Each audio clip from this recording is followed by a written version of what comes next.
Ask and you shall receive.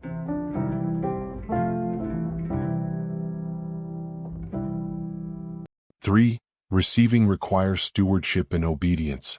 To receive a gift from God is to take on the responsibility of using it according to His purposes. The gifts of God are not for selfish gain.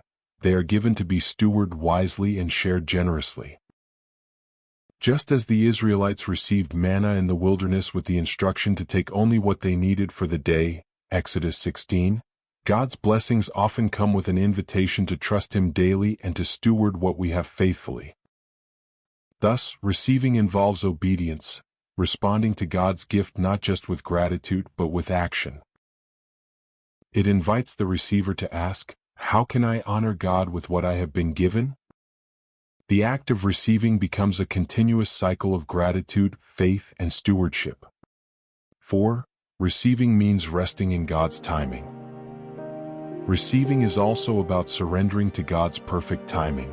The gift is promised, but it may not always come when we expect or in the way we desire. Learning to receive means learning to wait, not passively but with trust that God's timing is always best.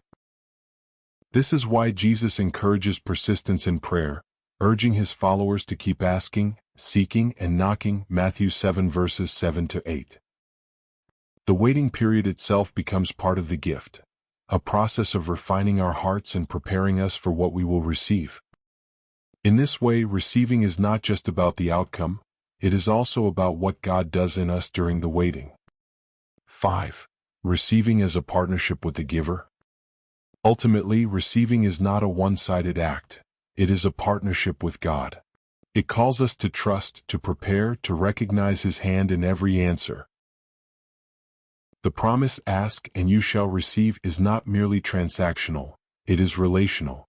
God gives not just to meet our needs but to draw us closer to Himself, shaping us in the process. So when you ask, prepare to receive, not just the gift itself but the transformation that comes with it. And know that every time you open your heart to receive, you step into a deeper relationship with the giver, experiencing the fullness of His love, provision, and grace.